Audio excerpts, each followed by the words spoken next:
Hi there, welcome back. I don't know what that was. First of all, sorry for not releasing the second video a few weeks ago. Time just escaped me. But to make up for it, I do plan on releasing 3 videos this week, and hopefully by me saying this in this video, I'm holding myself accountable and actually doing it. I do think it'll happen though. I do think it'll happen. I have faith. So yeah, you can tell by the title, but this video is a part 2 to my favorite reads of 2017. Part 1 is, I'm gonna post that someplace right here on top of my head. You can go watch that first and come back, or you can watch this one and go there. It doesn't really matter. I'll also link it down below. So let's just jump right into it. It's also going to be a short book review on one of the books in my favorites for the second half of 2017. Because I meant to do that and then I never did, so here we are. I just have a bunch of notes on it. So book number 5 is this book, Girls Made of Snow and Glass. It's a take on the Snow White story with her and her stepmother. It follows Lynette and Mira, Lynette being the girl, Mira being the stepmother. It's an interesting and unique take on the Snow White storyline, which I really appreciated. If you know nothing about me, you know that I love story tales and romance. This isn't, well, it has a romance component, but it's not mainly romance. But it's definitely fairy tales and like a unique take on it. I purchased it originally because I saw the cover and I was like, that looks cool. And so I picked it up and read the blurb and I was like, this seems cool, so I picked it up. I would give it 4 bookmarks out of 5. Simply because it was good. It was really good. And it was one of my favorite. Like, to get like a 5 bookmark rating for me, like, so many things have to come into play, you know? So many things have to be interconnected for me. Or like, you have to touch me on my soul, you know? And so the slot for number 4 goes to, goes to this gem. This is a graphic novel. It's Wonder Woman Rebirth Deluxe Edition Book 1. Absolutely in love with this book. It's over 300 pages. I read it in one sitting. I just could not stop reading it. And also, the graphics are amazing. They're so good. So it jumps back and forth between the past and present for Diana. And yeah, I'm super excited. The book 2 comes out in July. So like I have a very long time to wait, which is really sad, but yeah, here we are. If you're into comic books, or if you're not and you're just like looking for somewhere to start and you know that you like Wonder Woman as a concept, I would recommend this book. The 3rd place slot goes to Cinder, which if you remember from my What I'm Reading this winter break, Girls Made of Snow and Glass was on there, but also I believe Cinder was on there.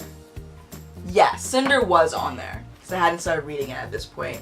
And like I said, fairy tales. So it's loosely based off of Cinderella. Like, that's the components that it draws from to make its like basis or whatever. And so it follows Cinder, who's a cyborg, and there's like a looming interplanetary war. I don't know if you can call the moon planet. I don't know. But yeah, it's engaging. It takes a little while to like get into finally, but once it gets going, this does not stop. I hadn't even finished the book when I knew that I wanted to see how it continued, and I went and bought the sequel before I finished it, and right now I'm actually reading the sequel. I'm more than halfway done. I'm hoping to finish it by tomorrow night. That's my goal. So yeah, I would give this 4.5 out of 5 bookmarks. Definitely. Maybe closer to 5. I think as the series progresses, it'll end up being like a 5 bookmark type thing, you know? And so, much like the 1st place slot in my part 1 video, the 2nd place slot is reserved for a series of 3. This is the selection series. So the selection series in total has 5 books, but they're split into 2 different, for 2 different characters. So books 1 through 3, which is what I have right here, follows America, and then books 4 and 5 follow another girl. And yeah, I did not expect this to be a favorite. I did not expect to love this series as much as I did. And so basically the premise of it is that every time there's a crown prince in their kingdom, he has to go through a selection process where he pulls 35 girls and tries to essentially find the future queen. It's very much like The Bachelorette, but better, I would say. And so yeah, and the reason, okay, I originally gave the series a 4, and then I gave it a 4 because books 4 and 5 just, they're good, but they're not as strong as the first 3 books. They're not included in this favorites because I read them like in 2018, so I technically couldn't include it in 2017's favorites, but I also don't think I would want to, you know, like if homegirl Kiara Cass had just like stopped at book 3, I wouldn't be mad, you know? I felt personally like books 4 and 5 were rushed. You know, it's interesting that you have the same storyline, not the same storyline, but it's a girl going through the selection, and you gave 3 books to one girl and 2 books to another girl, and so I just feel like there was a lot that was rushed in those 2 books, and that's why, as a whole, the series for me is like a 4, but these 3 books are like a 4.5/5. So the first place book is The Sun and Her Flowers by Ruby Kaur. I'm absolutely in love with this book. Right off the bat, I'm talking too fast. I'm going to tell you that this is 5 out of 5 bookmarks for me. Without a doubt. Without me even telling you anything else. One of my favorite books. I read Milk and Honey a year and a half ago. I got it in December of either 2016 or 2015. I really can't remember. Yeah, I really can't remember. Was it? Yeah, nope.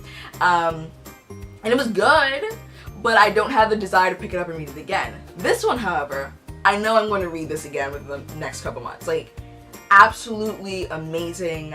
I bought this, and I think I started the day it released on October 3rd.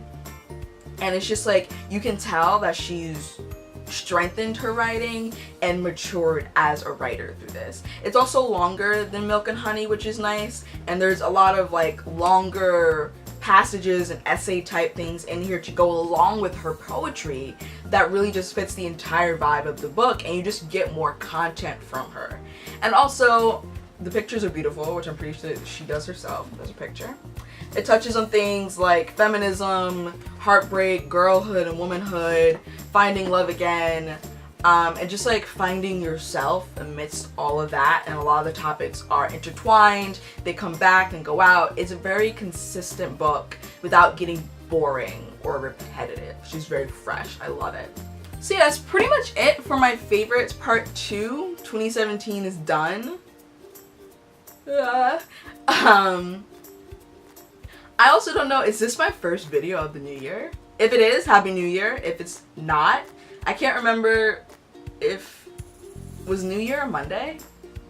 I hope I released my video on a Sunday. Okay, Happy New Year. Like I said, my plan is to release 3 videos this week. I can't wait to tell you what they are. I'll tell you what one of them are. One of them is going to be 2018 book releases that I am looking forward to. So it's a list of the books that are coming out this year that I am super excited about. But if you like this video, give it a thumbs up, comment, share, and subscribe. And yeah, follow me on all of my social media. I will leave all those links down below. And I will see you next time. Bye. I was kind of expecting it to have like eye holes, but I guess not. Alright, cool. It's already a little chill, which is awesome. I'm gonna do this. Alright. This one looks so weird. This is so bad. Wow.